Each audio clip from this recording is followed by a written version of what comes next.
All right. Hello, everybody. Welcome. And welcome to our first Blockchain at USC event this semester. Happy to see this great turnout after, heavy, at the beginning of the new semester. And today I have the pleasure to have John from AVA Labs supporting Avalanche. So Avalanche is a high performance blockchain that actually has the most validators in the blockchain. And our club, a little background about our club, we are partnered with The Graph, Alchemy, and so we're partnered with The Graph, Alchemy, and Dora Hacks, and backed by Education DAO, which is a sub DAO with BitDAO. We host workshops, education events, speaker events, hackathons for our student body, and our speaker events are also welcome for the outside people to come. So yeah, without further ado, let's get started.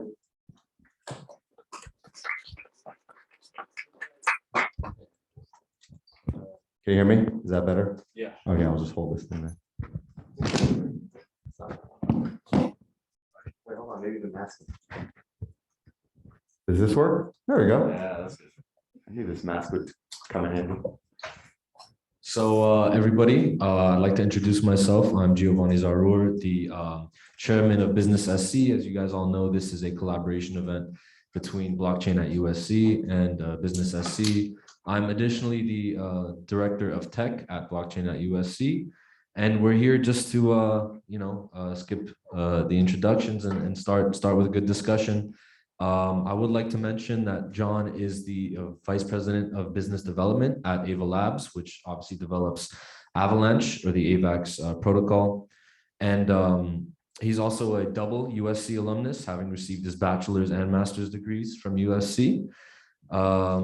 I'd just also like to mention that we will be allocating time for audience questions at the end of the panel. So we're going to go through a very loose script. And then at the end, whatever questions you have, save them. And John will be, I'll open up the floor so you guys can ask your questions. So without further ado, John, could you please briefly give us your background, including education, career timeline, and any hobbies you enjoy outside of work? Yeah, sure. Good to see you guys all. Thanks for having me. Before I get started, just to set the kind of tone, I just want to make sure if I use terminology or if anything, you guys are familiar. How many of you guys are somewhat familiar or pretty familiar with blockchain in general? How many of you have heard about Avalanche? How many of you know what TVL means? Okay. How many of you know what a DAO is? All right, we're good. All right, perfect. So yeah, John Nahas, Vice President, Head of Business Development at AVA Labs. AVA Labs is the firm that developed the Avalanche blockchain. Avalanche is now open source. It's run by a foundation. AVA Labs, the for-profit company that services and promotes Avalanche. So our mandate at AVA Labs and mine as head of business development is twofold. One is the growth of the Avalanche ecosystem. So that is wallets. We can get into all these in detail a little bit, but wallets, assets, applications, spanning DeFi, NFTs, enterprise, and institutional. And then, of course, on the flip side of that, AVA Labs works with partners across the board in enterprise institutional capacities to build on Avalanche. Some background on myself, born and raised in LA, two-time graduate, like Giovanni said, of USC, so fight on, you guys picked a good school. I did my bachelor's undergrad here. I double majored and minored, so I got a major in political science and communication, a minor in Arabic Middle East studies. And then I came back and got my master's in public diplomacy. That was between Annenberg and the School of IR. So I did not get into blockchain and crypto out of school because it didn't exist. Really, for the most part, the cool thing I think for most of you is if you do choose to get into this industry, you're getting into this industry right from the start. Nobody who's been in this industry for more than a few years has started their careers in this industry. We all come to it from different backgrounds and different expertise, which is what's truly the coolest thing about it, right? You have finance people, you have computer science people, you have communication people, you have political people, it spans everything, right? So I did a master's in public diplomacy. I did a junior fellowship for the Carnegie Endowment. That's a think tank. Spent some time abroad and did some work for the House and Senate Foreign Relations Committees for a while. I was really a policy wonk. I was all about international affairs, policy, politics. And then I actually was founding a team for a group called Policy Mike, which later rebranded to Mike.com. It was a news site for the millennial generation. We had about 33 million unique viewers a month. I was managing editor and director of partnerships right out of grad school. Helped launch that. Then previous to that, actually did a stint between my undergrad and master's in corporate finance advisory, helped startups. After Policy Mike, I actually got into international trade finance. So OTC commodities, buying, selling, shipping, all kinds of things from crude oil to metals to whatever it may be. So that was the most opaque business in the world. That's as old as it gets, trade, people making deals. And geopolitically, the world is kind of getting a little crazy with Russia at the time. So a lot of the work we were doing was kind of getting upside down. I personally got bit by the blockchain bug in about 2016. Learned about Bitcoin and spent a lot of time reading everything I could about it, just reading about it any chance I had, started personally investing and really saw this as the next cycle, like the next big thing, right? For those of you that are in business school here, or that might do international affairs or global development, there's cycles of development, right? We're currently finishing the IT cycle, the internet information age, Web 2 age, and we're going into probably a blockchain age, a biotech age. Things change, and I saw this as really transformational technology. So to my luck, I was at a party. A friend of mine, I was talking about blockchain and spreading a good word, and a friend of mine told me that his friend is creating a startup. That startup is called Token Vault. So I joined. I was VP of business and corporate development there. So I did everything from manage the books to make partnerships, negotiate deals. No job too small, no job too big, right? So what we did is we built a mobile app so that you can invest, trade, and spend digital assets. We were on track to launch that app, and we built the blockchain money market token for Franklin Templeton. Franklin is a top tier asset manager. At the time, had 800 billion AUM. Now they're about 1.6 billion. Got acquired by Franklin in 2019. So a dizzying 2.5-year sprint to build and sell a company. Was about to start something new, and then COVID happened. Took a couple months off. I started looking around in the summer of 2020 for something new. Was talking to a bunch of new L1s, some existing L1s, some custody providers, some exchanges. One thing led to another. Got introduced to the team over at AVA Labs. At the time, there were about 30 full-time employees. This was September. Within a week and a half, I spent a weekend reading everything I could about it, loved it. A week later, I accepted an offer and started 2 days later. I was one of 3 people on the business development team. I now lead the team. We're about 14 full-time employees on the BD team, looking to scale up to about 20 by the end of this quarter. AVA Labs as a whole went from 38 people pre-mainnet to about 150, and we're looking to get to 200 by the end of this quarter. So rapid growth across the board. Sure, thanks for that answer. You did mention that your academic discipline as a master's at USC was very focused on policy. I'm interested in what career did you actually have prior to getting to the blockchain in 2016? So at a base level, first and foremost, I want to be in international affairs. I want to be in policy, right? So I did the stint at the Carnegie Endowment. I worked in Beirut for a while. I worked in Dubai for a while. International trade was great, but it took me to places like Moscow and Geneva as well. I was a really young guy in a really, really old business, right? Not so excited. The fun part is you're dealing with people, you're negotiating, you're doing deals. And as a side note, my family has a business that I would help out with. So ultimately, any and all experience that I've kind of gathered kind of culminated right into this thing. And I've always just been in startups, whether it was Policy Mike, whether it was Token Vault, and now AVA Labs. Just the startup culture in itself is different. You do a lot of different things real fast all day. Yeah, I did all that stuff.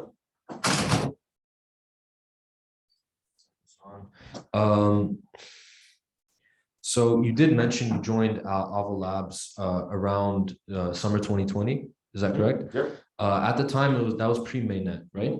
Okay, just to clarify. 8 days before mainnet. 8 days before mainnet.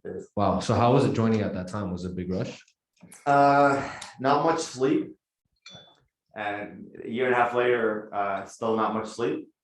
So look, I joined on September 12th. We went live on September 20th. So it was a mad dash to get exchanges to support the token, to just get out there and get things going. There's a great reception. It was like right as the bull market was starting to take off. So everything was taking off and everything was exciting and it was busy.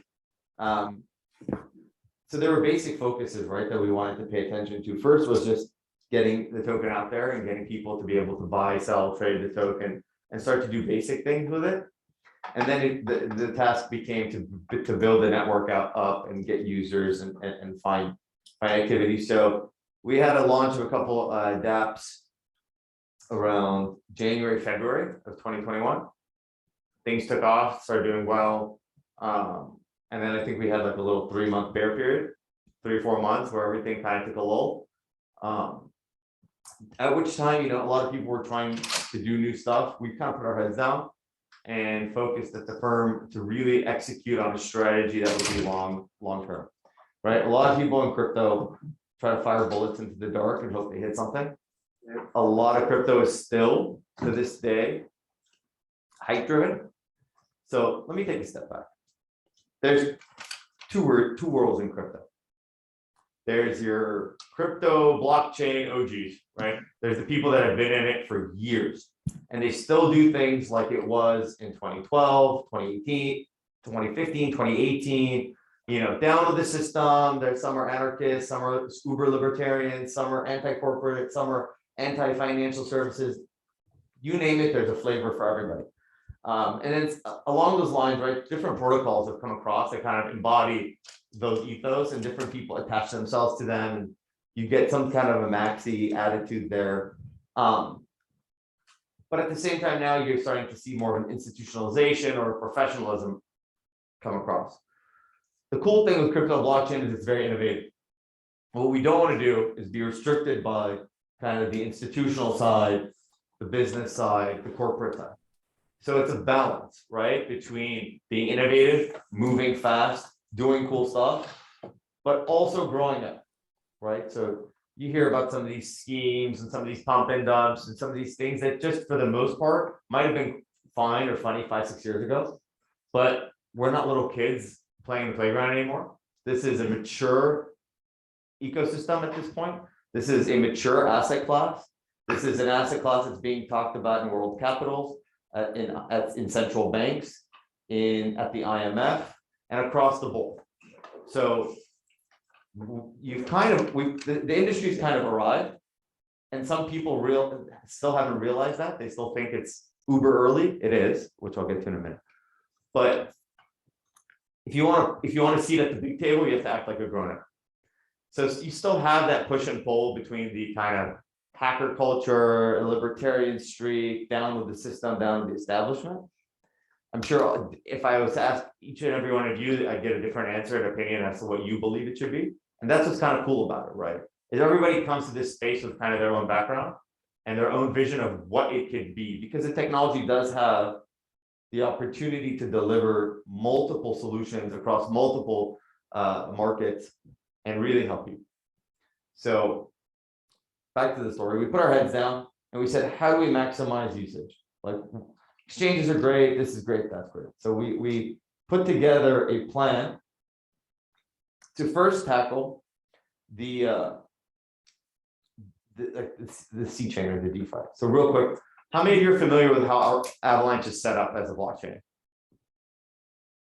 Should I take a step back and do the whole thing? Describe the Yeah, changes. that would be helpful. Sorry. If You you can- can answer questions I have from there as well. So it's fine. Okay, I can talk forever, as you can tell. So this is my job. I sit in front of a camera all day and talk to partners and people.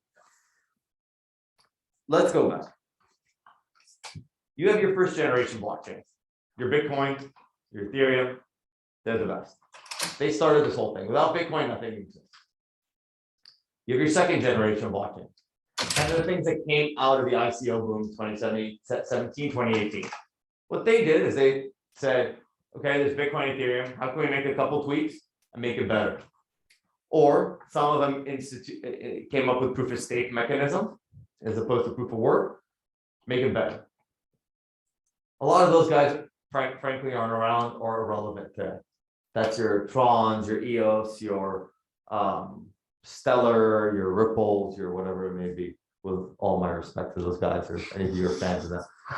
They tried to fix a short-term solution. Bitcoin and Ethereum are still number 1 and 2. They haven't gone anywhere. What you see today is a third generation of blockchain, and we like to consider ourselves that. Avalanche, Solana, Algorand, those are really the third generation blockchains that I believe bring the most value in the current landscape. There's a lot of side chains, a lot of layer 2s, a lot of guys trying to fix things. Kudos to them. This is a personal, not a professional opinion. I think they have a short window, and they're they're just a bridge until ETH2 comes out. If this year or in the next 5 years, or God knows when they finally deliver that thing. And then they're kind of irrelevant, right? So people are trying to fill a niche, and they jump in there and they do that. So in the history of consensus mechanisms, I'm going to get completely geeky on you guys now. There's traditional classical consensus, right? That's what Visa uses. It's what MasterCard uses. It's centralized, it's fast, it's cheap, it's scalable, but it's centralized, right? Then Nakamoto consensus comes across with the Bitcoin white paper. Decentralized, trustless, but it can't scale. It's not cheap, and it's unsustainable. Uses a ton of energy. That's all the rage now, right? How unsustainable blockchains are. A lot of proof of stake chains came out, and what they did is they tweaked central classical consensus, made a few changes. So if you look at another layer 1, let's name it, right? Whether it's Phantom or BSC or Stellar or they have 20, 30, 40 validators, right? Cost of entry is uber high. They either have to let them in or not, but regardless, it's so prohibitive that they're limited validators. When you have limited validators, you're in essence centralized, right? The truly decentralized chains, Bitcoin, Ethereum, have thousands of validators. But when you have high validators, it's hard to scale, right? You have to run. So the advent of the Avalanche consensus, which is only the third ever novel consensus, really changed the game. And that's where the team that spun out of Cornell came up with their breakthrough. And that's what runs the platform, right? So the Avalanche consensus is truly decentralized with over about 1,250 validators in a year after launching. Anybody can be a validator. No one has to give you permission. No one has to allow you. And you don't need to go buy $1 million rig like some other L1s to run it. You can run it on a pretty standard rig for, when I say rig, I mean a desktop computer. The only barrier to entry is a $2,000 AVAX stake. When Avalanche token AVAX was $4 or $5, okay. At $65, you're looking at $130,000 to get into a node. But you can delegate, anybody can earn yield by staking at about 10 to 11% for 2 weeks to a year. So decentralized, fast. So some of our competition likes to say that they have 20, 45,000, 100,000 transactions per second. That's fantastic. Visa only has 4,500, and nobody can beat Visa. We say we have 4,500. We do have 4,500.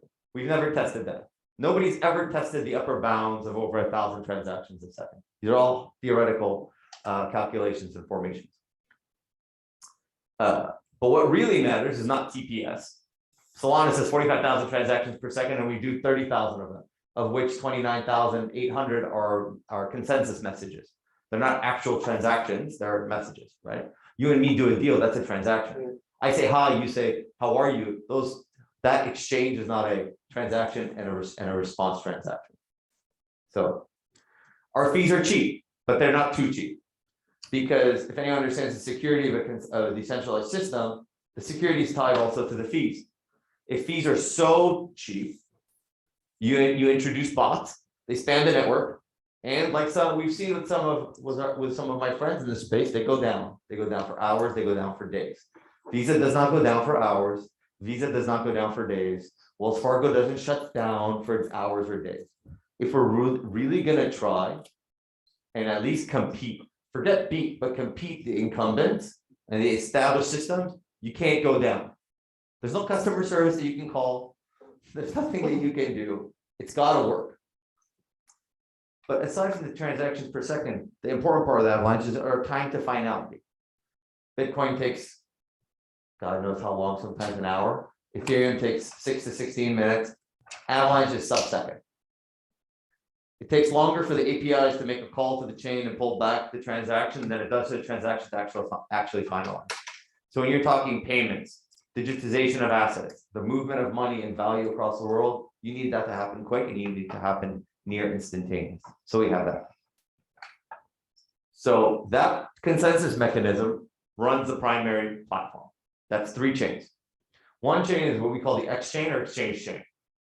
That's UTXO based, uses it like Bitcoin. It's a DAG, which is it's a cyclical graph, super fast. That is made for speed, that is made for throughput, but has limited business logic, right? So no smart contract capability.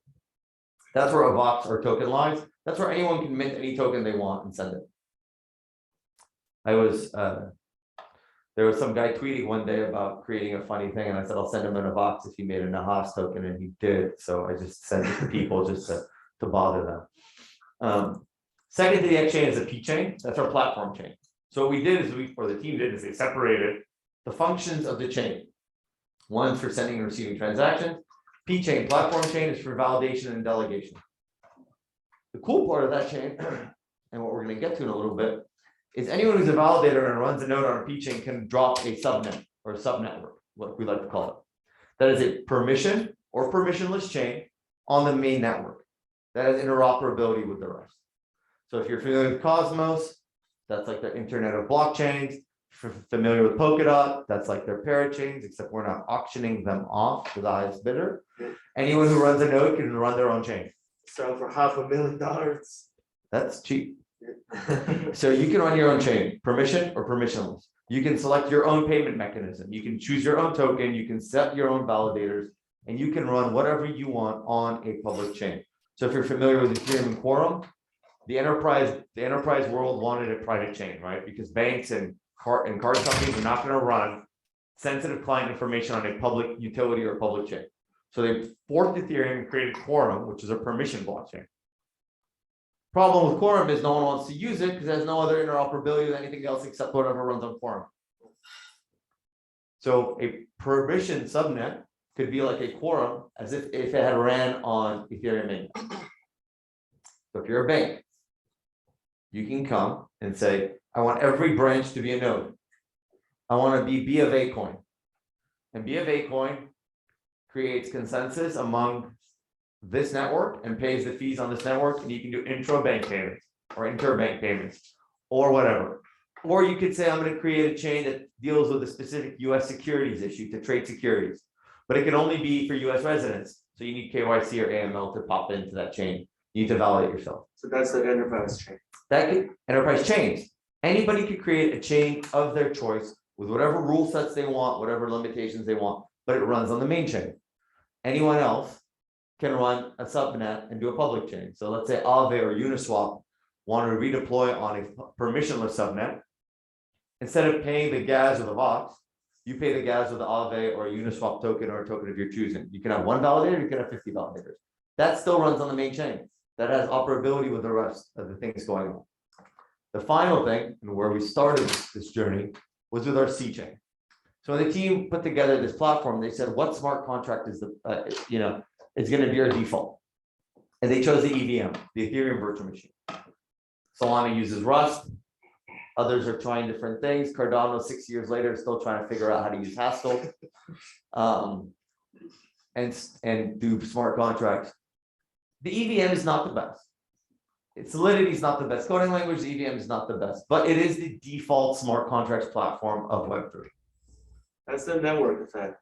Exactly. People call it Ethereum network. Exactly. Ethereum has network effect. It's gained steam. It has the most developers, the most active community, and the most familiarity of anyone else. Now, JavaScript, for those of you that are coders, is not the best coding language, but it's the default of the internet.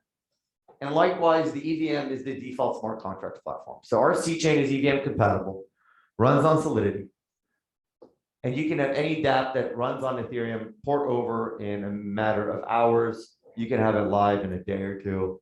It's as easy as almost copying and pasting, changing the endpoints for what network you want it to run on. So we said, where's the largest community? It's Ethereum. What are the biggest applications in decentralized finance? They're on Ethereum. So we concocted the Rush program, which was a DeFi incentive program launched on August 18th to bring users. Because we're convinced, as I still am, that we have the fastest, best network. We need people to use it. Best technology doesn't always win, right? It doesn't. VHS beat Betamax. Starbucks is better than Coffee Bean. Different people beat different things, right? We said we need users. We need to do this quick. So goal number one, bring over Ethereum blue chip applications. And in doing so, bring users. You bring users, they get familiar, they start to tinker around. That's great. So we brought AVE, Sushi, Kyber, all the top dApps on Ethereum came over and launched on us. Step two, have the Ethereum community or Ethereum developers start to develop on Avalanche. So you saw AVA Labs, which has Alpha Homora on Ethereum, launched their new product, AVAX, on Avalanche before Ethereum.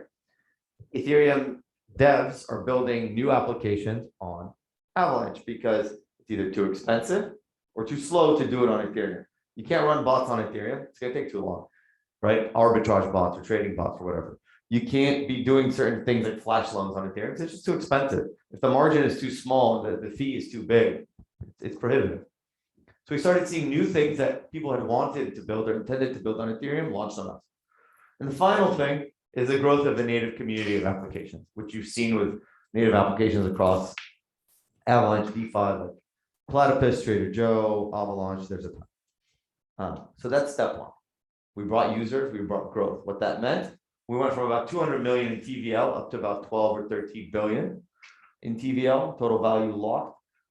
Depends how you count it. If it's pure TVL, it's about 13 billion. If it's recursive TVL, you're about 20 billion.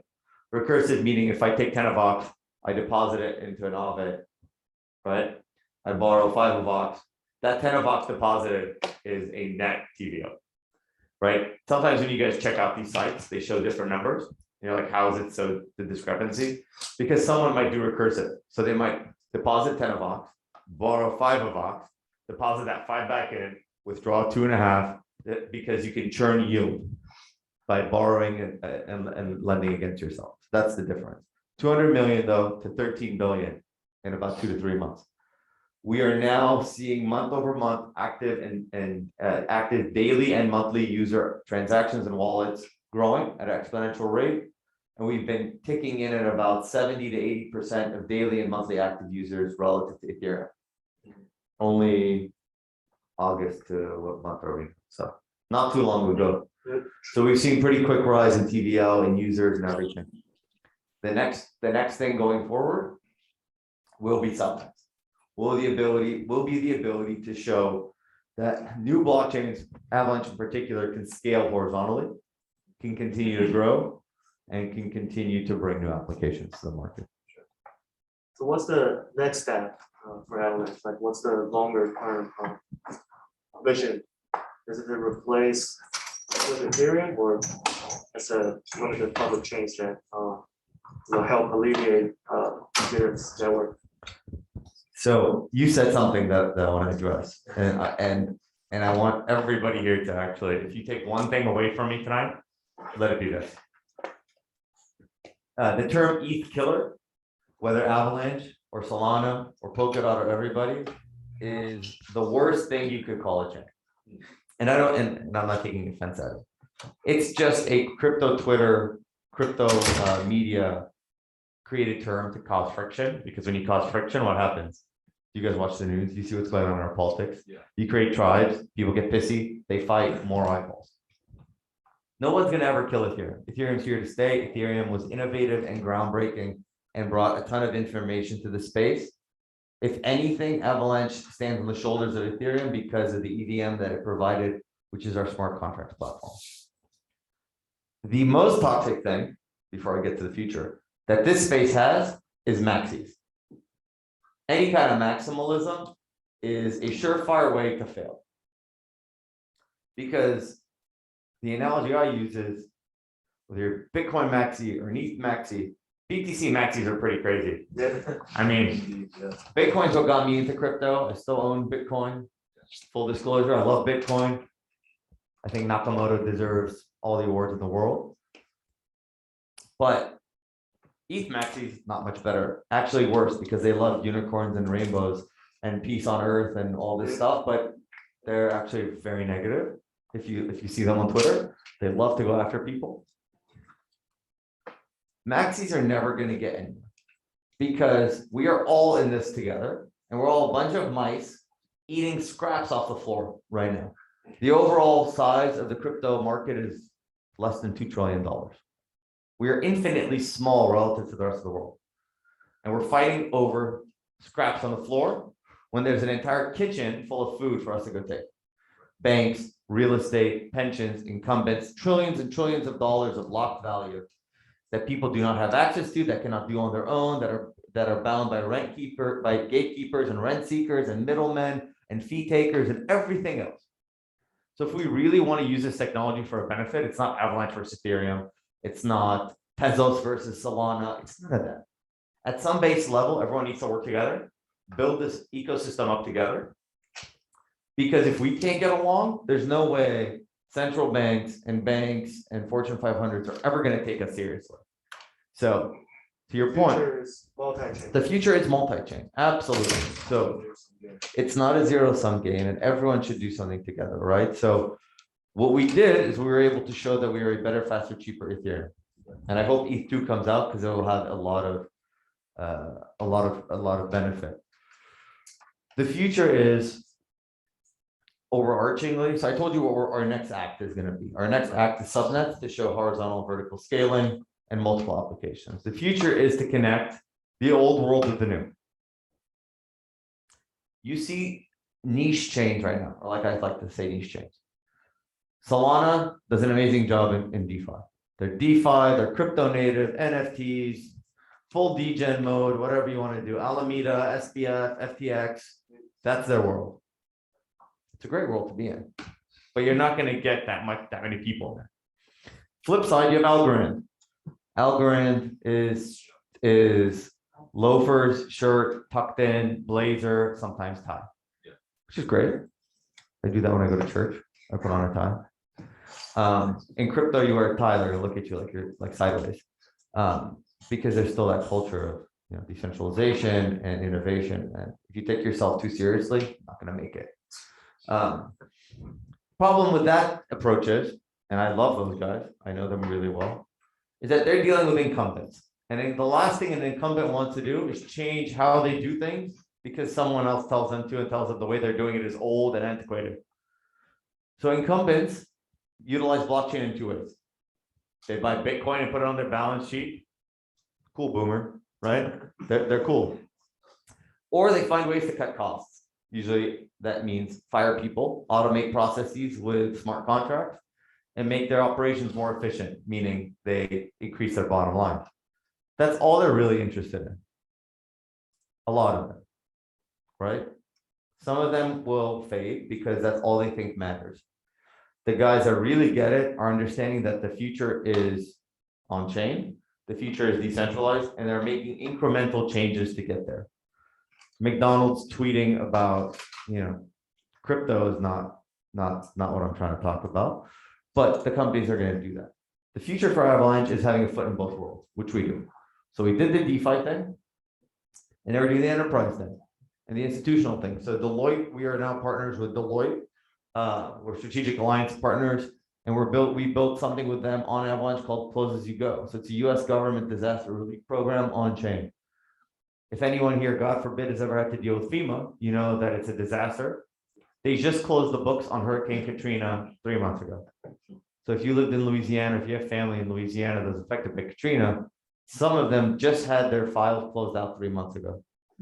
Katrina happened when I was an undergrad here in 2006, 5 or 6. Yeah, took that long. So for fraud prevention, document retention, and automated payments, they've created this platform on Avalanche. City of Pensacola in Florida just purchased it from Deloitte. They're going to roll out the first pilot. MasterCard is working with us. Automate payments, intra bank payments, cross-border payments, all these things.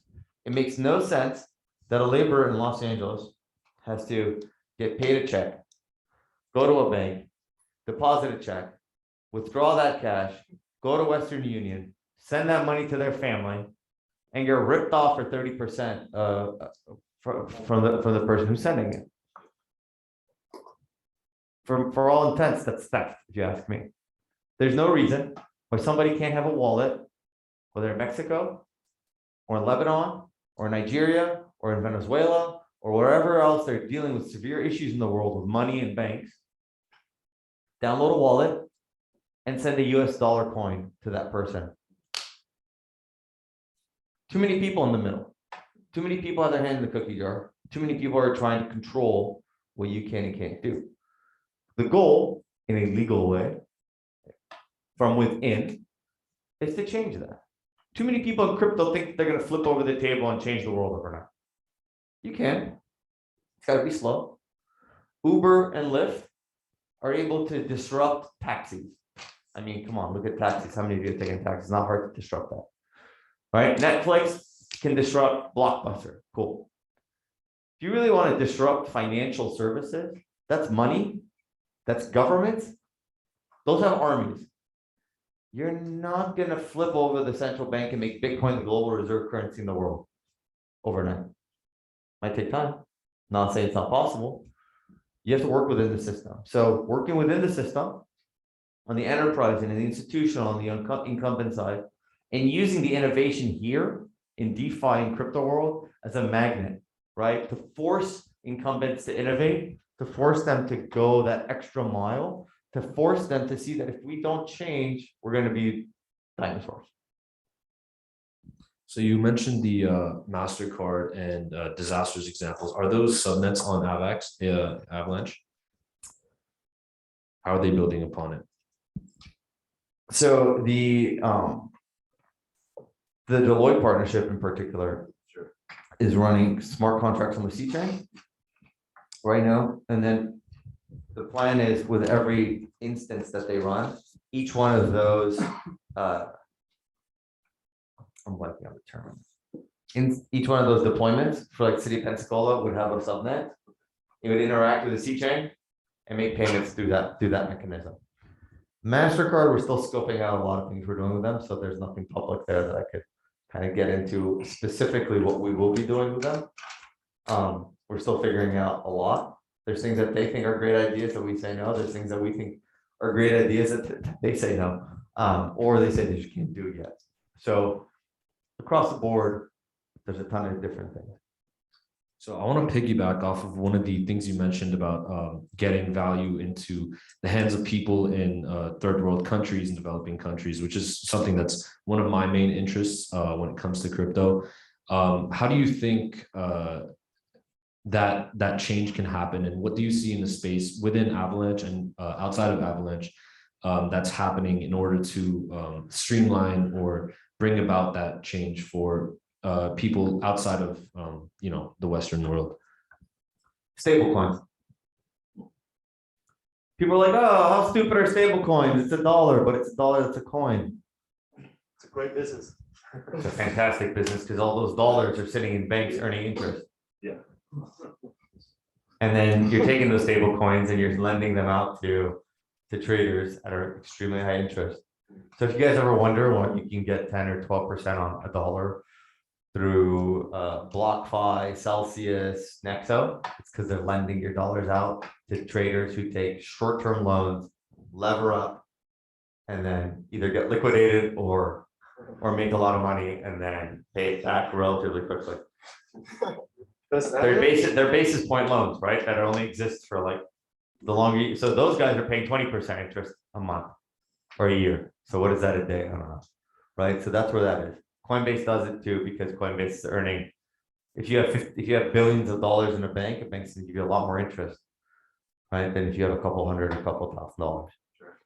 But so to the point, if you're in Venezuela or Nigeria or in Lebanon or any other country that's having issues with banking or payments, your currency's already going to shit. Sorry.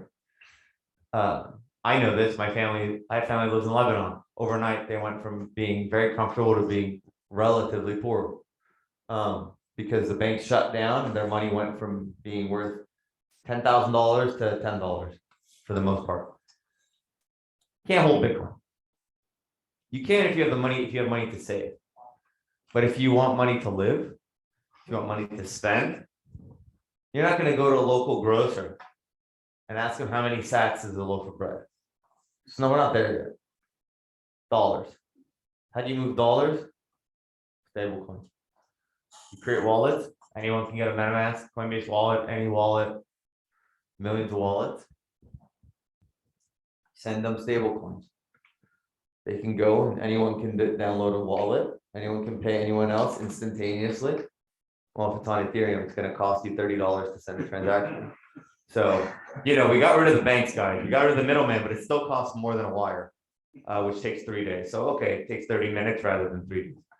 But if you send it on Algorand or on Solana or on Avalanche or on any other chain, it's relatively instantaneous and pretty cheap. So that's the initial killer app to help the people that are in need and on payments and things of that nature.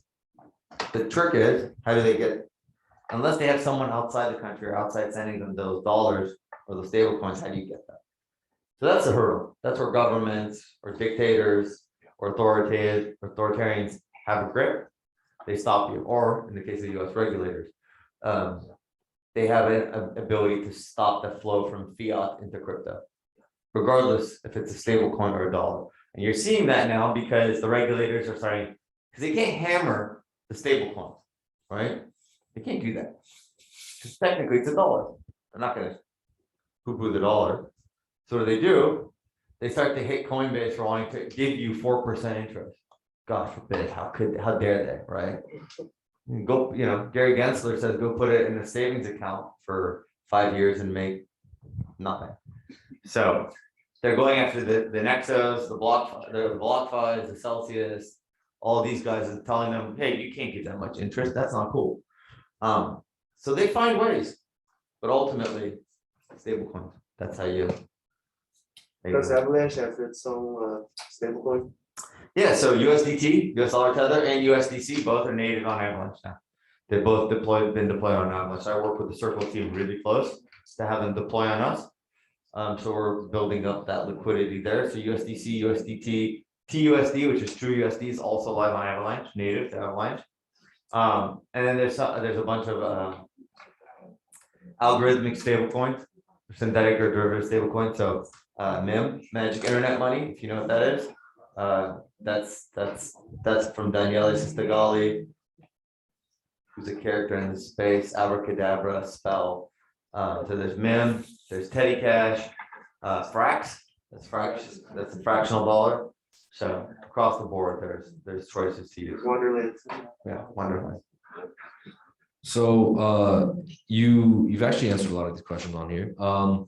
And another thing you mentioned is governments and regulation, which we'll get into in a bit. But first, I want to know a little bit more about what your current position is and what work you do at AVA Labs in your expansion of AVAX. So, geez, I do everything. We all do everything. Credit to the team. It's still a startup, so everybody does everything. In my current capacity, I oversee 14 people. The way the team is set up, when we first started, we all did everything. So I would be talking to a 2-person team that's building a new DApp, and talking to an institution, and talking to a bank, and talking to everybody under the sun back to back throughout the day. We've kind of created verticals right now. So on my team, I have a director of DeFi. His name's Luigi. He's amazing. He owns that space because you have to live it and breathe it. Like, he hates being called DJ because he's not used to ex-Citibank trader, but he knows his crypto, right? We have NFT, we have DeFi. Recently, we hired a head of NFT, head of gaming, came over from EA Sports, named that chain. So he oversees all of our Web 2, Web 3 gaming efforts.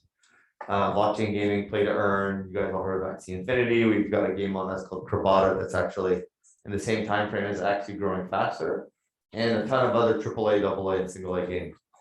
We have NFTs for arts and culture. We have exchanges and wallets, and we have, I'm forgetting somebody right now. Not good. Institutional and enterprise, right? So someone who deals with hedge fund, family offices, that is your, those are the people that deal with Valkyrie and Dynac and Bitwise and Grayscale and all the trust products and all the bank products and all the products that need to be structured by financial services firms. So I oversee, like I said, the 2 mandates, the growth of the Avalanche ecosystem. That's wallets. Wallets means qualified custody. That's Coinbase custody, BitGo custody, Anchorage. If you're dealing with high net worth individuals or institutions, they're not going to hold millions of crypto on a ledger. They need a qualified custodian. So there's custody. There's not qualified, but custody. That's your Fireblocks. If you've heard of Fireblocks, our wallet provider. Mobile wallets, work with the team at MetaMask or Consensus that does MetaMask. Trust wallet, all wallets. Assets. So stable coins, USDT, USDC, TUSD. Synthetics, derivatives, something we're going to be pushing for this year, security tokens. Sounds boring, but it's actually not. There's trillions of dollars of securities that live on paper or electronic form that are not tradable, that are illiquid, that are not being tapped into, and that can be really used. Security tokens tried to debut a couple years ago, and the market just wasn't there yet. It's starting now. I think that's going to be the next thing you'll be hearing about at some point in 2022. After this NFT boom is done, and then the gaming thing is over, then they're going to move on to security tokens. And then applications. Application is everything in DeFi under the sun, right? So borrowing, lending, all that fun stuff. Trader Joe, all the applications that are built, that are either built on, that are building on us, or that are built elsewhere and are porting. So those are the verticals. Of course, there's also NFTs. Everybody's an NFT expert nowadays. I'm trying to hire for a director of arts and culture for NFTs. People interview and they tell me, "Oh, I've been trading NFTs for 8 months." I'm like, "Oh, you're an expert in NFTs." You know, I made 6 figures flipping apes. Like, all right, man. Expert in JPEGs. Yeah. Right. So, how many people own NFTs here? I have to say, yeah. So the NFTs you guys are buying and trading now are NFTs 1.0. Yeah. NFTs 2.0 are going to be when you buy something like a pair of Yeezys and you get an NFT of it. And then when you sell that pair of Yeezys, the person's going to ask you, where's the NFT that comes with it? Because what is an NFT really? It's a certificate of authenticity. Those little things that come with things you buy that you throw in the trash. Because who the hell cares to keep that? An NFT is just a certificate of authenticity. It is a on-chain claim that you own this JPEG that lives on IPFS or another decentralized server. That's all it is. You don't. The NFT is not ownership. It's just a certificate of ownership. So if you go buy a pair of Yeezys for $500. You sell it to him for $1,000. Adidas might know you. They don't know him. But when you sell him those Yeezys and you give him that NFT, they sent you that NFT to your wallet, right?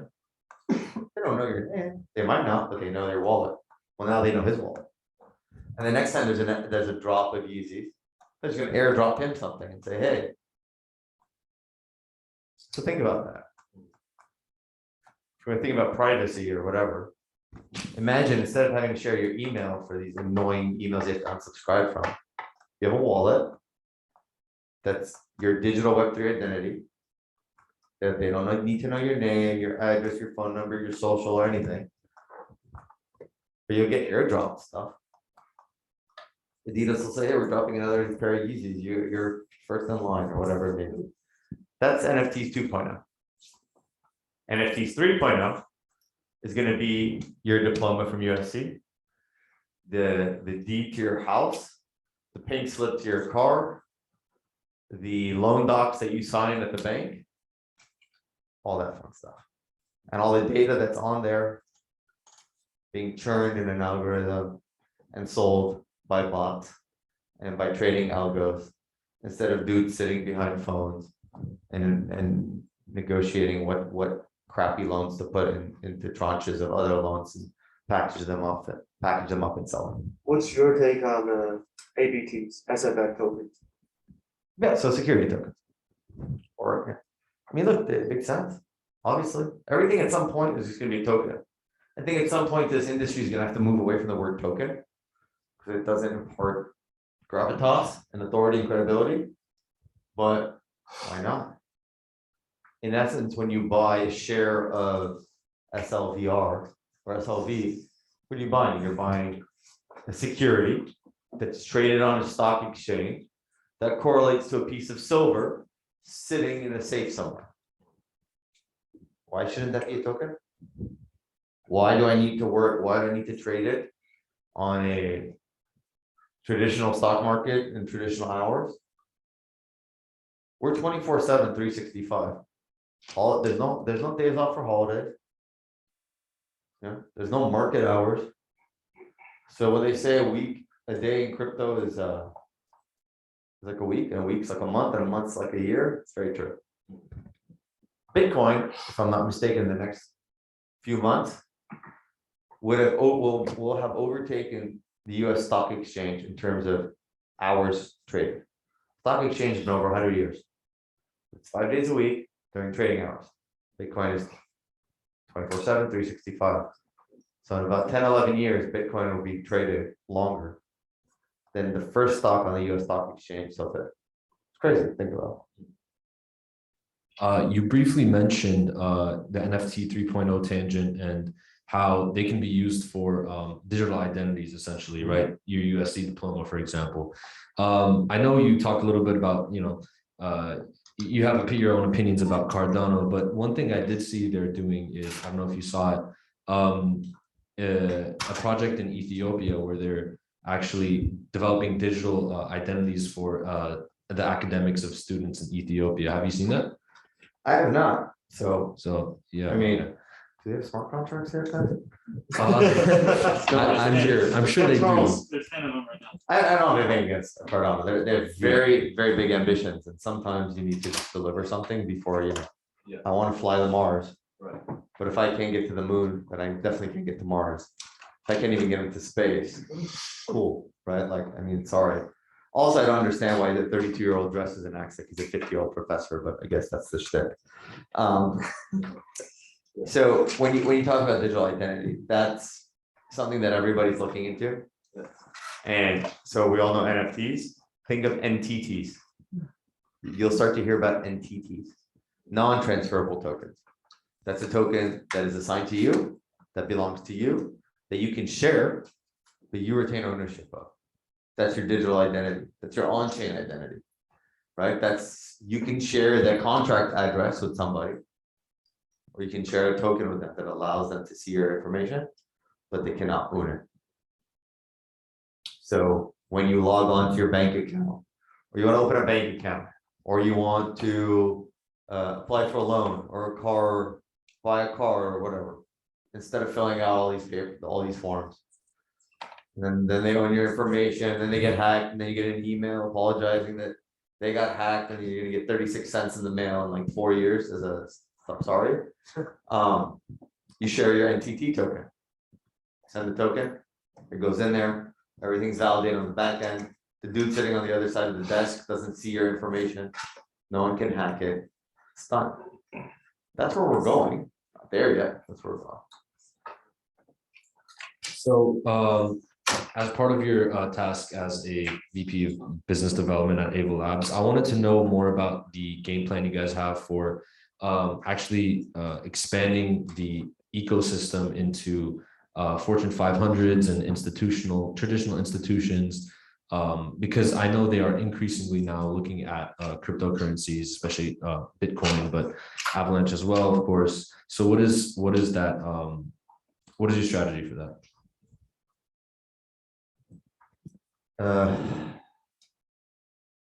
Trying to fend them off. What I mean by that is there's two faces to banks and enterprise.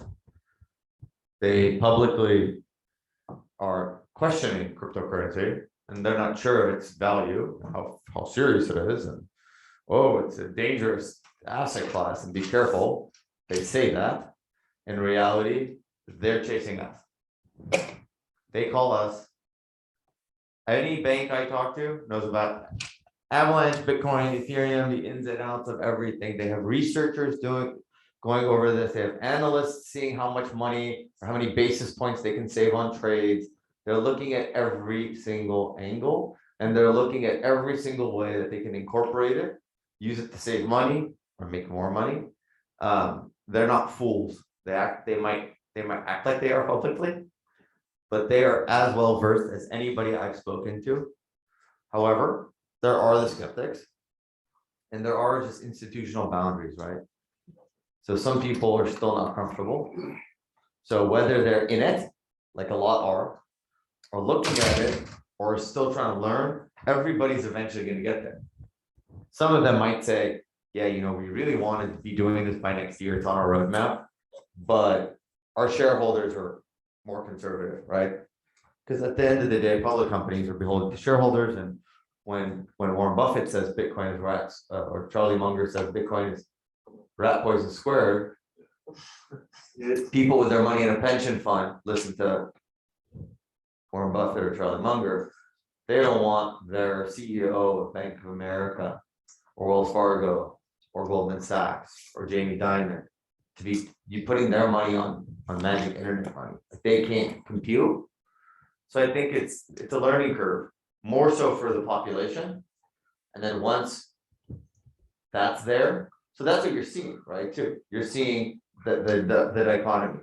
They talk about it, but they know more about it and are trying to integrate it more than anyone else. And on the flip side, you have the ones that don't want it, can't stand it, see it as a threat, and don't want to innovate, but their shareholders or their users want it. So you either let me buy crypto, you either let me hold crypto, you either do this or I leave. Right? That's why you see Jamie Dimon now, oh, Bitcoin's bad, Bitcoin's bad, Bitcoin's bad. But our private wealth clients, by all means, you can buy Bitcoin and we'll hold it for you. Because the clients want it. You don't give the clients what they want, they'll leave. So in every way, there's like these dichotomies that exist.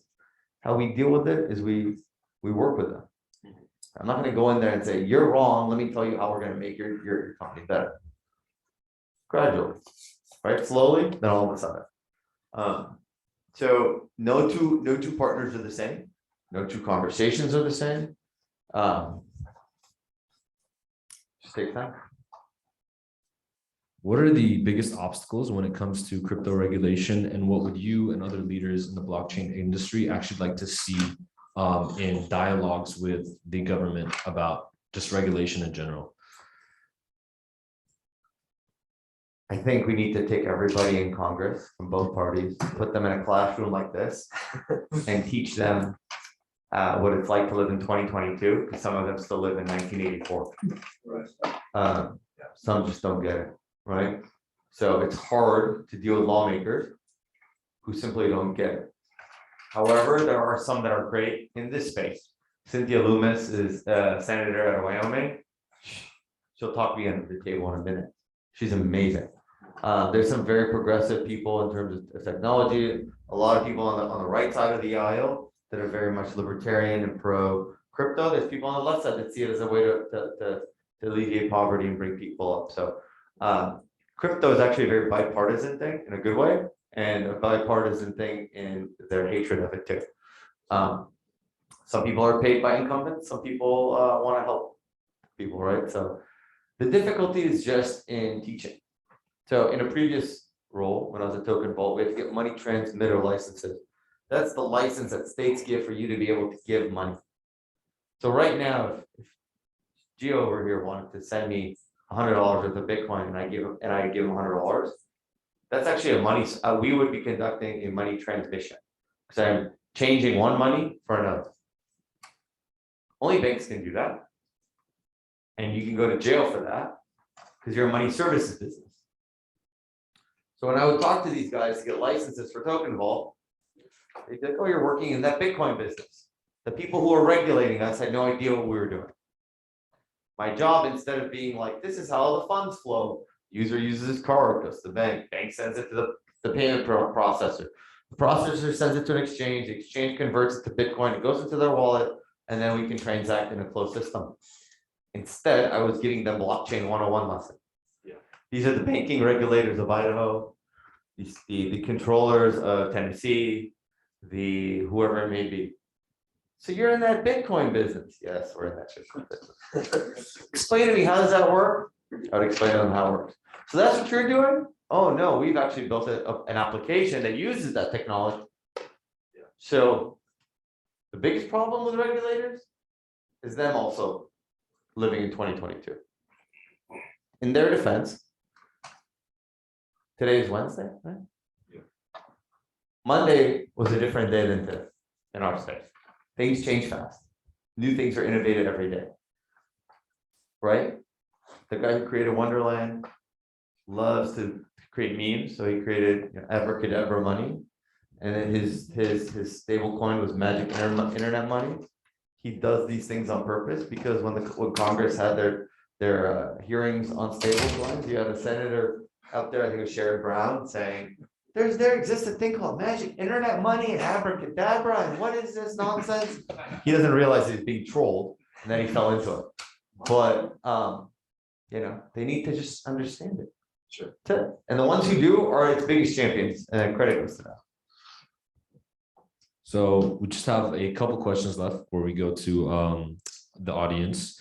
My question is, how is AVA Labs established as a legal entity? And more importantly, do you think the organization of it will have to exist indefinitely in order to maintain the AVAX ecosystem, or will it gain autonomy eventually in the future, sort of like Bitcoin? So Avalanche as a blockchain is fully decentralized and fully autonomous right now. The majority of the devs working on platform improvements happen to be from AVA Labs. But we're seeing exponential growth in developer talent that's there, that's growing, that's working. Once governance is installed at the platform level, people will be able to make their own kind of updates and upgrades, and people can vote on that. I think, as you could see by the multi-year delay of ETH2, when a worldwide developer community is truly completely decentralized, without a singular focus, and everybody sits and says, no, my change is better than your change, is better than your change, everyone argues, nothing gets done. So AVA Labs created Avalanche and open sourced it. No one controls it, no one owns it, no one can shut it down. It's out there. It's a public utility. So, we're like the FCC, right? We regulate the airwaves, but at some point we'll just let it go. And we're already starting to do that. So the AVA Labs is a private company. Avalanche, nonprofit foundation, manages the development there. We contract with the foundation to provide services. You're already starting to see this. So on top of platform improvements, we are building products for Avalanche, such as the Avalanche Ethereum bridge, or the Avalanche bridge to Ethereum, right? That brings utility and functionality to people wanting to use Avalanche. We're going to be dropping a lot of new products that are great for the space and for Avalanche. That drives revenue. Partnerships, Deloitte, MasterCard drives revenue. Lots of things that we do will drive revenue for us as a private company. But our first goal and foremost in the initial stages is ensuring the growth of Avalanche and the ecosystem and its participants for it to be able to kind of sustain itself. Finally, what are some Avalanche ecosystem projects that you specifically want to talk about that you find interesting or have good applications? Actually, I had dinner with one of these teams last night. Avalanche is a super cool launch pad. So for teams that are building, that want to raise money and not go the traditional VC route, which, you know, or just want to build a community using an IDO platform is amazing, because you, all of us, have an opportunity to buy into a project or own a token before it goes live for trading. Not a lot of tokens go live for trading and they're on the market and they're on international exchanges, and then by the time they're on Coinbase, you get dumped on, right? You, like a VC, have an opportunity to get in early. You have an opportunity to become a member of that community before the project goes live. So I think Avalanche is great. They're quality. They do things the right way, which is important in that space. Trader Joe is a great DEX. It's a Uniswap fork. So they've been doing a lot of innovative stuff. They're doing a launch pad as well. They're going to be launching a lot of cool stuff. Banky is a compound fork. It's a borrowing lending platform. So those guys are all native to Avalanche. Similarities with what you're used to on Ethereum, like Uniswap or Sushi and AVA, with a little bit of a different kick. You mentioned Avalanche as sort of a way that projects can fundraise. Is there any way that AVA Labs specifically tries to stimulate project development as an organization? Yeah, so I love giving away money. Yeah. I do so in two ways: grants and investments. So when I joined the team, it was the first time I worked for an L1. I had worked previously for a fintech firm, so I knew that crypto companies just give money away. Yeah. So you have in crypto now is grants. Grants just means free money. Please take our money and please build on us. Quid pro quo. I don't want quid pro quos. Because then what happens? Hey Gio, I'll give you $50,000 for your team to build on Avalanche. He calls you. Hey Gio, I'll give you $75,000 for your team to build on Solana. Sure. He calls you up, and it just keeps going. And that's how crypto's been for several years. When a lot of these kind of 2017, 2018 ICO guys were created and had huge treasuries, going out and bought developers and bought projects. I came in and I was like, you know, that's not really helpful. We're going to focus on investing in teams. So we have skin in the game. So the foundation, it makes investments. We do grants. I'm not saying we don't. If it's a just cause, something that needs just some money to kickstart it, we're more than happy to do that. But our grants don't go over $50,000, right? 50 depends, give or take. We do invest, and we can cut checks up to 500,000 or 5 million, because we believe having skin in the game is beneficial. We believe that if we give you money, we believe in what you're building on us, and we're going to support you. We're going to support you by opening a channel with our devs. If you have any questions on Avalanche and deploy on Avalanche, you have a Slack channel or a Telegram channel with some of the best and brightest minds on our engineering team to help you. We're going to give you marketing support. So 500,000 members across the world in 19 languages across multiple mediums like Twitter, Telegram, Discord, and everything else. We'll promote you. So that's a seal of approval. So Avalanche Foundation as an investment, and then we raised some money last year, or the foundation raised some money and created a new investment arm called Blizzard. At the time, it was about 220 million. That was in AVAX when AVAX was 40. When AVAX got to 140, you could do the math. It was a lot more money. Now it's about 300-400 million. So we've invested about $70 to $80 million in the past 3 months in new and exciting projects that are launching on Avalanche. So launch of Rush was in August. You had new developer commitments come in September, October. New development takes 3 to 4 months. So what you've seen is only the cusp of what's still coming from developers. Blizzard has been funding things for the past 2-3 months. Those are projects that are still 2-3 months away from launching. So I guess what I'm trying to say is we've seen huge growth, but it's just the beginning of it. Because once the success and the growth comes, developers come, and more developers, more projects, and the flywheel keeps spinning. That's amazing. Thank you. I'm now going to open up the floor to audience questions. So Just feel free to pick however you want. Please, sir. Oh. Sure. Go ahead. Go ahead. So I noticed you mentioned earlier that Visa processes 4,500 transactions a second. And the issue with like any like L1 or L2 processing faster than that and at such cheap fees is that they get overloaded with like certain bots that could do whatever damage. What prevents Visa with like minimal fees from the consumer side from having a similar issue? It's centralized. Got it. They choose their valid, so right, they're centralized and it's a closed system. Meaning Visa has, I don't know, 100, 500 validators, think of it that way. They choose who they are. Everyone runs the same soft technology, everyone runs the same software, everyone runs the same thing. They allow, you can't go tomorrow. If you went and took an AWS, an entire building of their data bar and said, hey guys, I have $10 billion, I want to be on your network, they're gonna say no. So it's, I mean, that's like me and 10 of my friends getting together and saying, you know, me and 10 of my SC friends saying, what's the best football team? SC. Okay, there's consensus there, right? If I go bring a UCLA person in, there's not gonna say that, right? So they're centralized and they're closed system. So some of the 2017 L1s have that too. They're closed. They select who can be a validator and who can't. So they're able to be fast and cheap without breaking, right?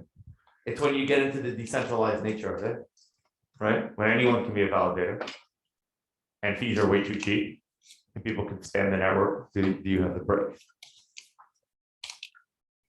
Go ahead there. Do you feel, and by you, I mean Avalanche, do you feel pressured to specialize as a token? So I can only speak on behalf of myself, but on behalf of myself, and no, there's no niche that we want to tackle. I think we want to tackle everything. Because ultimately everything needs to work together, right? There needs to be interoperability, there needs to be kind of cross collaboration across everything. Earlier you had mentioned that when you were looking to work to get some professional experience in blockchain, you were looking at different L1s, different blockchain projects. I'm curious, you mentioned the subnet and the consensus mechanism. So why exactly did you choose Avalanche over some other companies, and were there any other notable companies that you passed up on for Avalanche? Avalanche surely did not pay the most. It was new, it was pre-mainnet. No one knew if you turned the thing on if it would work or not. So I took a big gamble. I did so because I started reading and watching all the videos. And our CEO and founder, Emin Ergun, has been an OG in this space for 15 years, right? He created Karma 6 years before Bitcoin. That's the first peer-to-peer e-cash system. His students went on to create Tezos. Waves, the blockchain Waves was created on Bitcoin NG, which he wrote. And I just believe that this really had the future. The other L1s were one of the ones from 2017, so I'm not going to name them. They would have paid me. They would have given me tokens. They would have given me tokens on day one that I could have dumped. Anyone who works at AVA Labs has vesting, long-term. We're all in this for the long haul, but it's exciting. You're starting, I was building something new. We were all building something new from day one, whereas some of the others were has-beens. The other stuff, the other one was an exchange and the other was a custody firm. Both very, very solid, but not as fun, right? Not as exciting. It's cool to build stuff from scratch. So there are a lot of meme coins getting, I mean, like they are using Ethereum network and Binance BSC network as well. So there are a lot of transactions happening with those meme coins all the time, the projects. So why not they are getting into the Avalanche ecosystem? Because like I see very few, I mean, like limited projects in the Avalanche ecosystem when compared to ERC and BSC. So I am not a fan of meme coins. I mean, anyone can do it. Anyone can launch, you know, whatever coin they want. You know, Doge, Shib Inu, Elon Doge, Doge. I mean, what is this? This is silly, right? I mean, let's be frank. I don't take a lot of those things on BSC seriously because I don't take a lot of projects on BSC seriously. Sadly, they're just not. You know, And you shouldn't. it's a chain run by an exchange. Yeah. With like a handful of validators that CZ himself can pick up the phone and shut down in 5 minutes. How much does it cost to run a BSC node? I wonder. Probably $1 million. I don't know if you can. Centralized. I don't know I if you think can. it's 500 BNB. Doesn't matter, but point being, meme coins have value in like the community and being fun, but that's about it. They don't really bring any utility. So there's been a bunch that have launched an Avalanche, they've just gone nowhere. I think people just genuinely want to do real stuff, right, on Avalanche. They want to build, I mean, there's AVAX, there's SHIB on AVAX, there's not Teddy Cash, sorry, Husky coin. There's all these dog coins, whatever, like they didn't go anywhere. Because I think, people weren't looking for the pump and the scams, they were looking to actually do transactions. What do you think that are the main challenges that the XCP chains are facing right now besides adoption? Understanding, right? So the biggest thing that we had is we came out there like, oh, we have 3 chains, and let me tell you about this one, that one, then the other. And people are like, stop. That's it. The minute I would say multi-chain, and I would start, so we have 3 chains, I try to explain the difference of each one, forget it. The conversation was over. Thank you for talking to us, we'll talk to you later. Because which one are they gonna build on? No. Stop that. Move to the C chain, focus on the C chain, because that was the most familiar, right? The EVM chain. So we started there.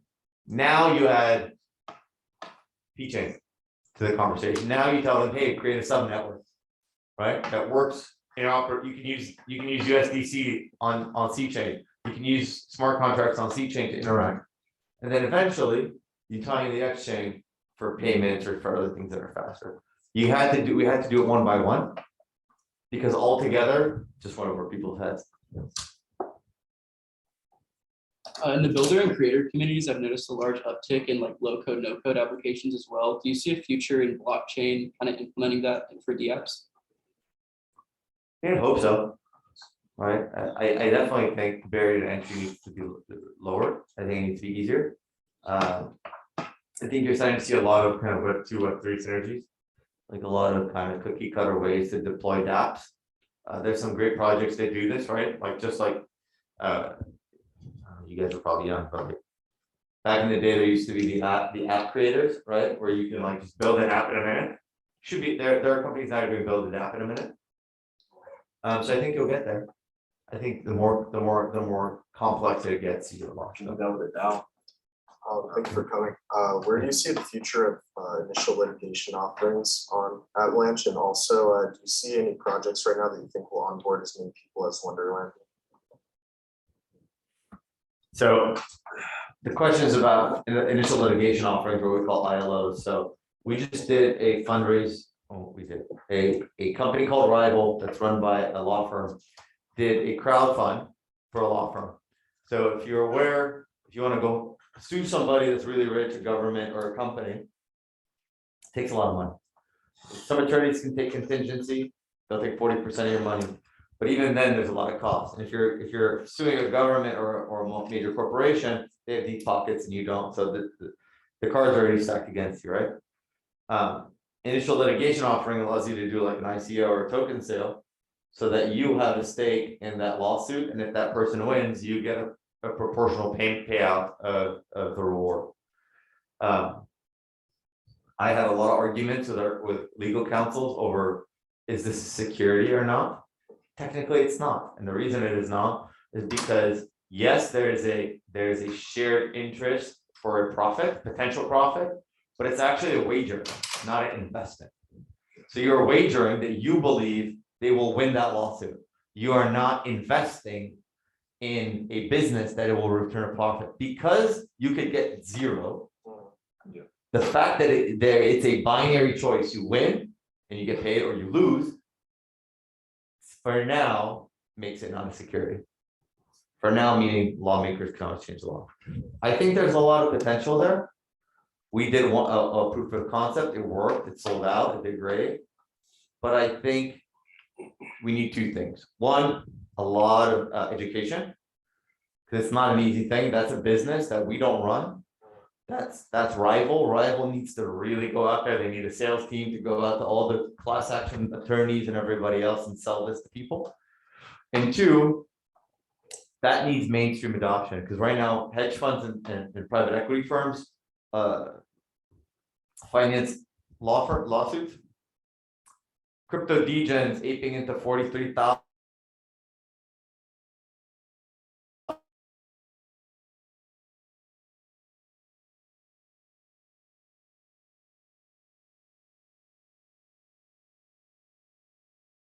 %. I mean, so you need to feel comfortable doing a blockchain token thing for higher than normal returns, right? But your crypto people are not looking for higher than normal returns. They're looking for astronomical 10, 50, 100x's, right? So it's both. And there's another party question. Any projects you see right now you think will onboard people like Wonderland did? Yeah, Any that you could name? I think Platypus is a really exciting one. Can we do that in the US? Yeah, you can do Platypus. Platypus is a single-sided stable swap. So if you're familiar with Curve, you have to put up one of each asset side by side into a pool. Platypus is single staking. So if you can put in USDC, withdraw, MIM, or USDT, and the pool rebalances with the APYs to reward the ones that are lower on the kind of balances. That hasn't existed anywhere else. I think that's cool. I think there's a cool project called Yeti that's coming out. That's a group of students from Berkeley, actually. It's like leveraged LP farming, something crazy, but they're really smart. And it's a really cool project. Those are the ones that I know of. Look, things are being built every day. There was a time where I brought in all the projects that are on Avalanche, and then there was a time that I knew of every project that was coming or that built or deployed on us. I can't now. There's days go by and I don't have no idea. I can't keep up on a daily basis, which is actually a great thing, right? I really like your consensus protocol overall, and like that's super decentralized. But what I can't figure out yet is like as far as VC funding, like what is the distribution of tokens? Has anyone got in like early? Like what percentage is being held by like a few people in terms of big players plus the two pockets? Yeah, so you could find the full token distribution online. That's fully public. The VCs that funded the Series A. The company Avalanche raised about 6 million. AVA Labs raised 6 million that gave warrants to VCs for tokens. So that's Andreessen Horowitz, Polychain, Metastable, Abstract Ventures, Initialized Capital, and angel investments from Naval and Balaji. I think all initial Series A VCs funding across Series A across the first that plus everything else was about 5 to 8%, if I'm not mistaken. Public sale was about 10 to 12%. Difference being the public, the price that the VCs got those tokens at, 50 cents or 85 cents, are the exact same price that public sale people were able to get their tokens for. Sorry, so there's Series A, then there was a private sale, and then there was the public sale. See, the VCs got 50 cents, the private sale got 85 cents. The public sale people, like all of us, actually not all of us, because you couldn't do it in the US. Sadly, US residents cannot participate in token sales. Got it at the same 50%, 50 cents per token as the VCs, or 85 cents as a private sale, depending on the lockup period that they chose. And they all had the same lockup. So VCs did not have a different lockup. They weren't able to dump. They weren't any different than you or me or anyone else who bought for the same corroborating price for the same lockup period. Yeah, that was actually a very important point of our founder and Goon and our COO Kevin. They wanted to make sure that at no point were VCs or institutional money, though they were more money relative initially, had better access or better terms to the tokens or lockups as a regular investor. The lockups are still happening right now on a quarterly basis or unlocks.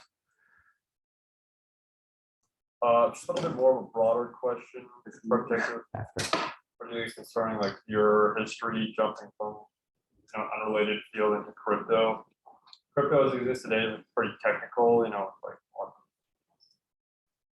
computer like expertise and coding and all that. How would you advise somebody like me, or what tips would you give somebody like me as a business administration major with I don't plan to study coding or block or like writing code and stuff like that. What is the best strategy for somebody like me to best set myself up to succeed in blockchain or Web3 crypto?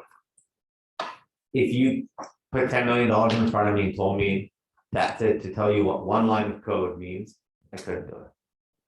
I don't know anything about code. I can't write code, I can't read code. So I do know what the engineers are building. I ask, can it do this? Can we do that? Why can't we do this? Why can't we do that? And when I know what we can do, then I go find things to do with it, right?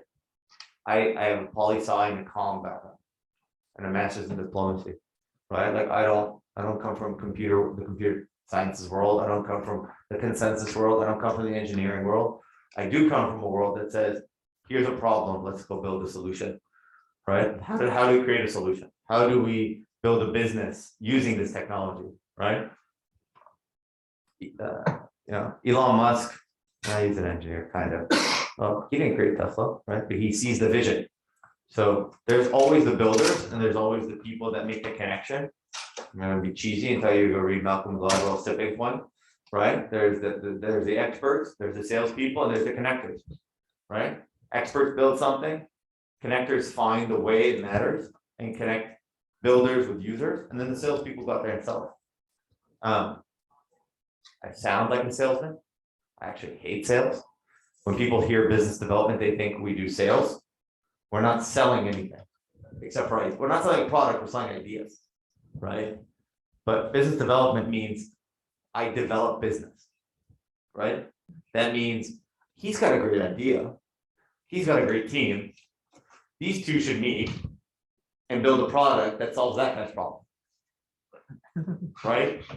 That's what I do in BD. That's what a business person does, right? In blockchain, that's where we're looking for people to make those connections within networks, right?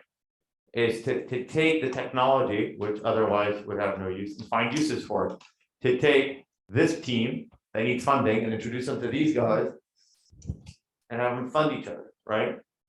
There's jobs across business, accounting, finance, trading, right? So we're a company, we have a treasury needs to trade, needs to hold it, needs to balance our books, they need to trade, they need to look for opportunistic ways to hold the money that we have and make more money with it.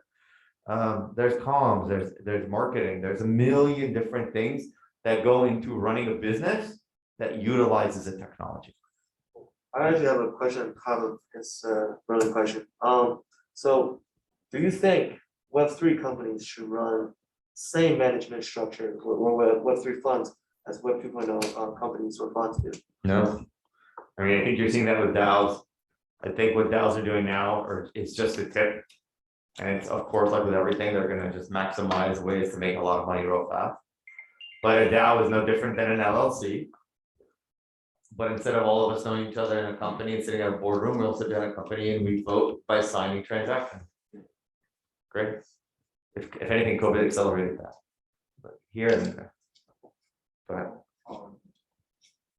So do you guys have product when it comes to get listed on the exchanges, and you guys also have target return on the product you guys invested? I'm sorry, a little louder. So do you guys have projects when it comes to get listed on the exchanges, and do you guys also have any target return on the product you guys invested? So we definitely help projects because ultimately, first we have to get Avalanche listed. They list the C chain, that's an EVM based chain. So any tokens that launch on our C chain or ERC20s, just like everything else that's on Ethereum, that gets listed in about a day. So when you want to list a new token, it takes a team about a day or two at an exchange. Coinbase can flip a new token in 3 days, minus any legal issues that they might do beforehand, but in terms of integration. A new blockchain takes about 4 to 6 weeks to integrate. A new chain with a new consensus and multiple chains, 6 to 8 weeks. But once they did integrate us, Coinbase is not going multi-token yet. But once they do, yeah, then they'll do it. So then, those token projects can go to the exchanges themselves, or they can reach out to me and be like, hey, John, like you guys are listed on FTX now. Can we get listed? Sure, Binky, sure, Trader Joe, let me introduce you to the team at FTX, and they get listed. Do we get anything for it? No. Do we benefit from it? No, aside from just helping our ecosystem grow and getting more people access to more tokens of our ecosystem. I mean, at the end of the day, think of us as the base layer, so projects building on us, we benefit by them succeeding. So our number one mission is the growth of the ecosystem, always. So that means helping the ecosystem, helping developers, helping projects to ensure they succeed. So this is sort of just like, I noticed you kind of like touched on this earlier, but you mentioned like the future is like multi-chain. But you know, if we have like Ethereum 2.0 and like layer 2s, like what's, you know, if Avalanche doesn't have like a specific niche it's going after, kind of what's the point of having like a multi-chain world if they're all just sort of doing the same thing? Is it just like throughput, or, you know, I don't know. So all the side chains are going to go the way the dodo bird once ETH2 comes, because they have no more unique, unless ETH becomes the be all and end all smart contracts platform that's only used, and even then it's not.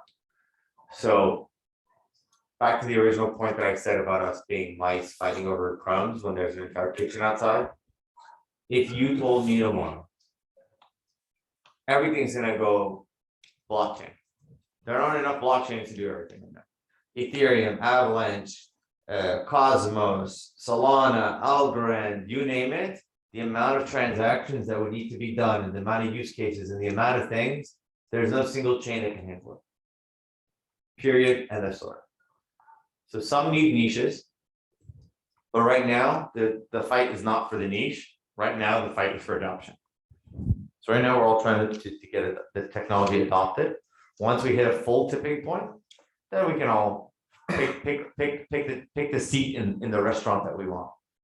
Right now we're fighting over the crumbs in outside. Once we make it in the kitchen and we get something to eat, then we can go take a seat at the table of our choosing or fight over the table. But for now, it's way too early to even contemplate that. And that's why there's problems even now with how small this industry still is, that chains are having congestion issues, right? And chains are shutting down for hours, if not days. Not ready for prime time yet. You. During Thanksgiving, we saw that Wonderland was at an all-time high, around $10,000. And then my buddy got in, he wanted his magic internet money. And now he got in at $10,000, he really wanted the 1 minute.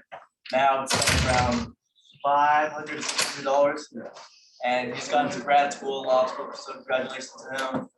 But he's down quite a bit of money. So do you think it's going to recover, or especially age-wise, not sustainable or realistically? I do not give financial advice. DYOR. But ultimately, if your buddy bought one time token or mint and staked it, yep, the returns on that would have, over a certain amount of time, boy, it would have compounded to like 8, which now is probably worth $4 grand. So he's still down, yeah. Yeah. But I mean, he also could have bought Bitcoin at $69,000. He wouldn't be doing too good today either. Unfortunately. Like assuming Facebook does a decent job with like the metaverse, do you think there'll be a dogfight for what the default currency is on the metaverse? I'm sorry. Oh, for the metaverse? The one that Facebook builds, because like their kind of currency was shut down. Yeah, I don't think Facebook. I think I don't even know what they're trying to do. I think they should just stick to Facebook. All right, call me an old person. This is just a personal viewpoint. I still don't get the metaverse. They're just video games. I get it. I mean, I get it. They are exactly. I get it, but I think it's still a little early. And the fact that people are buying digital real estate and putting up billboards and stuff, like you literally have to have a thing on your head and sit there in VR land all day. I don't know. Calling me old fashioned. I'd rather be sitting here in person with you guys than sitting at home with a thing on, looking at all of you sitting in a fake room looking.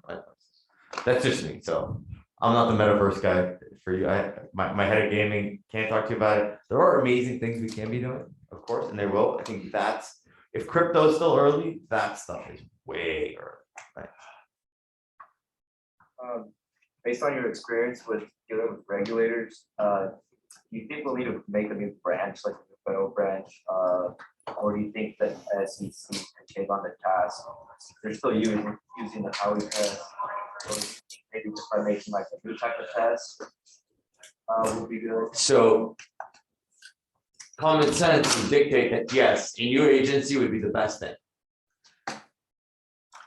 But common practice working with the US government or any government knows that a new agency means a hell of a lot more headaches, more bureaucracy, more.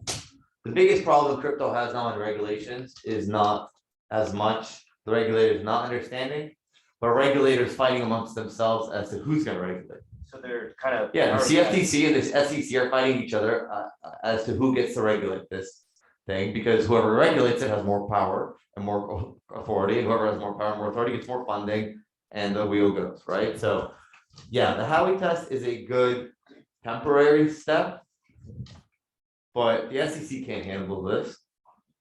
So it either needs to be under the SEC or, yeah, I mean, in reality, a task force between the SEC and the CFTC is what's really needed. You might have heard that Gary Gensler, who's the SEC chair, was trying to hold both positions as SEC and CFTC chair, and that got shut down because the teams of both don't get along too well. So you were mentioning Avalanche is also funding some projects to kickstart on the Avalanche chain, but there are tons of money from VCs flowing into the whole blockchain industry. What would you say would be the value proposition that Avalanche can give, like over those like A16 or other VCs? So if it's a big project, they don't need to come to us. They can go to Andreessen right away. Andreessen will give them money, and the second Andreessen can make a lot of money on their money, they'll get out. We fund projects to build on us, and we have yet to sell a single one of the assets that we've bought, or liquidate any position, or sell any position of anything, because our goal is not to make money. In our investments, our goal, I mean, that is a goal, but the ultimate goal, the primary goal, is to drive development and growth of the ecosystem, which means the success of those projects is more important to us, because the success of the project means the success of the network gets more usage, the network, gets more adopted, the token goes up, so there's always benefits, right? Whereas Andreessen will buy your token, and the second it moves, they'll dump it, as with any investor. So whether it's Andreessen or anyone else, so one gives you money and marketing and devs and resources, and is truly a partner. Thank you. Let me check. Yeah, sure. Hold on. Sorry guys, let me check my meter. Okay, no extension allowed. I gotta go in 5 minutes. Okay, 2 quick ones. We're gonna do like really quick stuff, and then my meter ends. I want to go to people. Yeah, so like a couple days ago, Moxie, the founder of Signal, came out with a paper on like my first impression of Web3. He basically like dismissed it because he said like no one wants to run their own server, and also all the APIs consolidates into Vera, also Alchemy, and also everything aggregates to the platform with OpenSea and also Coinbase. So what's your take on it? Because what's your take on it and your reaction to it? So everything you just said is true, but all of those things are through ETH, right? So Alchemy, if you're all these guys are Ethereum based, we have our own infrastructure kind of providers and uses. All those flow through those guys APIs into OpenSea and native things. So as you see multi-chain applications go further, as you see new chains and projects on other chains grow, you'll see that kind of dissipate. Right now, ETH is still £800 below, right? So. Does Avalanche have any plans on lowering the requirement to become validator? Because you could make the argument. Fingers crossed, yes. That like in effect it prevents like financial barriers. Absolutely. Things like NFTs. Yeah. And then also, do you think that decentralized stable coins are going to be fundamental in your decentralization? I hope so. The verdict is still out, I think, on whether they hold their peg in case of a black swan event. Right. If the second they lose their peg, game over. But I mean, we could make the argument that no one's back with USDT, yeah, you could. USDT holds. There's faith, just like the dollar. There's faith, right? I mean, MIM during yesterday's liquidation of time went to $2. How's a $1 coin now worth $2?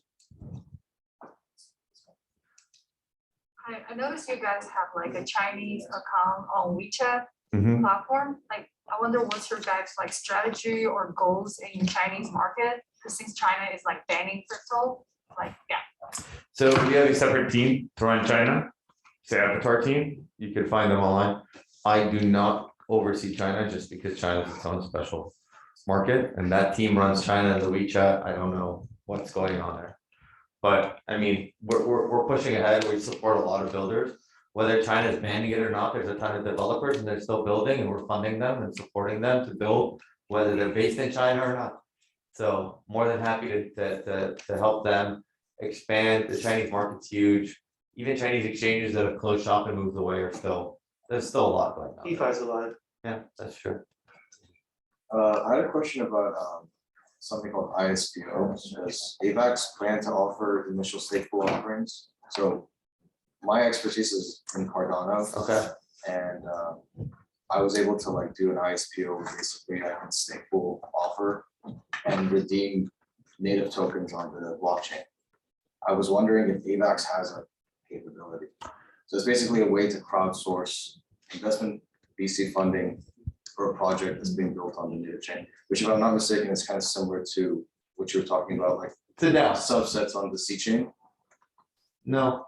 So I think what you're talking about, and I'm not very familiar with Cardano. Two things. One, yes, there's DAO, right? So you can create a DAO.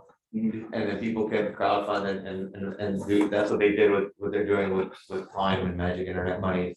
You know, they're taking that money that was created and then using it to invest in other things. But what we, and I don't know if this is close to what you're asking, because I'm not familiar with the ISPOs, but we will have liquid staking enabled soon. A lot of projects are building liquid staking, so you can take your AVAX, you can stake it, you can earn the yield of the staking, but then also get a liquid staking token to be able to then use. I don't want to take up too much time. I know you're on a rush. It's not the same as a DAO. I think we're a little bit different on it. It's just like, you know how like if I take my ADA and I stake, let's say 10,000 ADA, I get 5% back a year. Yeah. So instead of returning 5% back in ADA, that money instead goes to the, let's say the team to sell that money and get invested in R&D. Yeah. And then in return, they have like a lockup vested schedule of their own native tokens that are released to you over, let's say, a year. It's a great idea. So anyone can build that on Avalanche. Is AVAX like, does that exist currently? I don't think so. No, I don't think so. Any other people that haven't asked anything? You've been speaking about adoption quite a bit, especially mainstream, and you also said that a mandate includes wallets.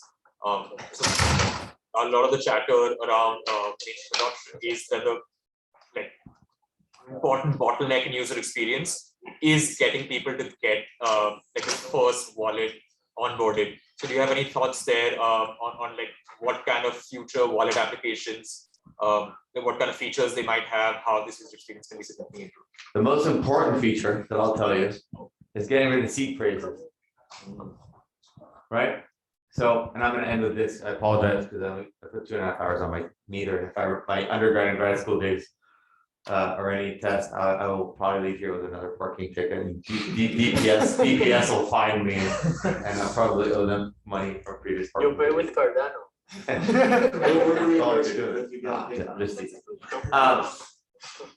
Whether it's wallet or everything else, there's, and I piss people off when I say this, so I'll do this.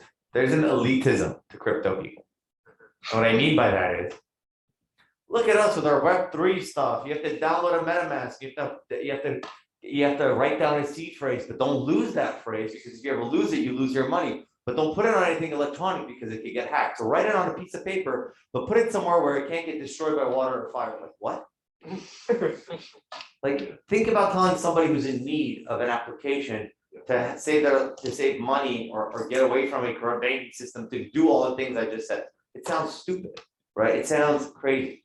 So crypto people love this, right? They love the fact that, oh, yes, I'm on my MetaMask and let me sign the transaction. And oh, are you staking on? Just they love to talk in crypto jargon. I even do it myself. I work there. But you need to, for crypto or blockchain to really take off, and to your point about wallets, barrier of entry needs to go from here to here. Right? So maybe people create their own seed phrases. I don't know. I think the biggest billion-dollar ideas is going to be reducing that barrier, abstracting away crypto, abstracting away the complexity from the use cases and making it easy for people, right? You know, maybe creating wallets that are tied to your name, right? I don't know. There could be a way to do that where you have your digital identity is also tied to a wallet. You can create sub wallets and burner wallets or whatever you want that aren't bound by seed phrases and JSON files and crazy things that most people are just not ever going to do, right? So the barrier to entry needs to be lowered, and then you abstract it away. And I'll end on this. You know, whenever I sit in these things, and thank you for not asking me this silly question. How would you explain blockchain to your crypto to your grandma or your parents? I wouldn't. The answer is I wouldn't. How many of you guys know what Fedwire is? SEPA? SWIFT?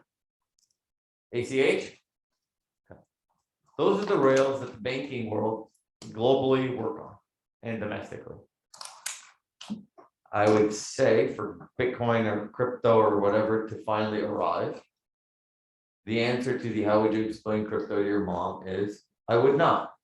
Because I would ask her, do you know how Venmo works? Do you know how Zelly works? Do you know if it uses ACH or Swift rails to transact your funds on which Fedwire account? No, they don't care. You push a button and the money gets there. Right? They do that because you know that it's tied to your bank account. Remove the bank, you remove the trust. But once you tell people you don't need the bank in the middle anymore, and it's as trusted, but as easy as a Venmo, that's when you get there, right? That's when we've arrived. When we make it as easy as it is now, but as safe, but safer and more decentralized. So for wallets, remove seed phrases, but find that it doesn't exist yet because people are using Google logins, right? And that can get hacked. So there's like uber secure, but prohibitive, and then super easy, but you might as well just, you know, put your password on your forehead and walk around. So, all right, everybody. Thank you.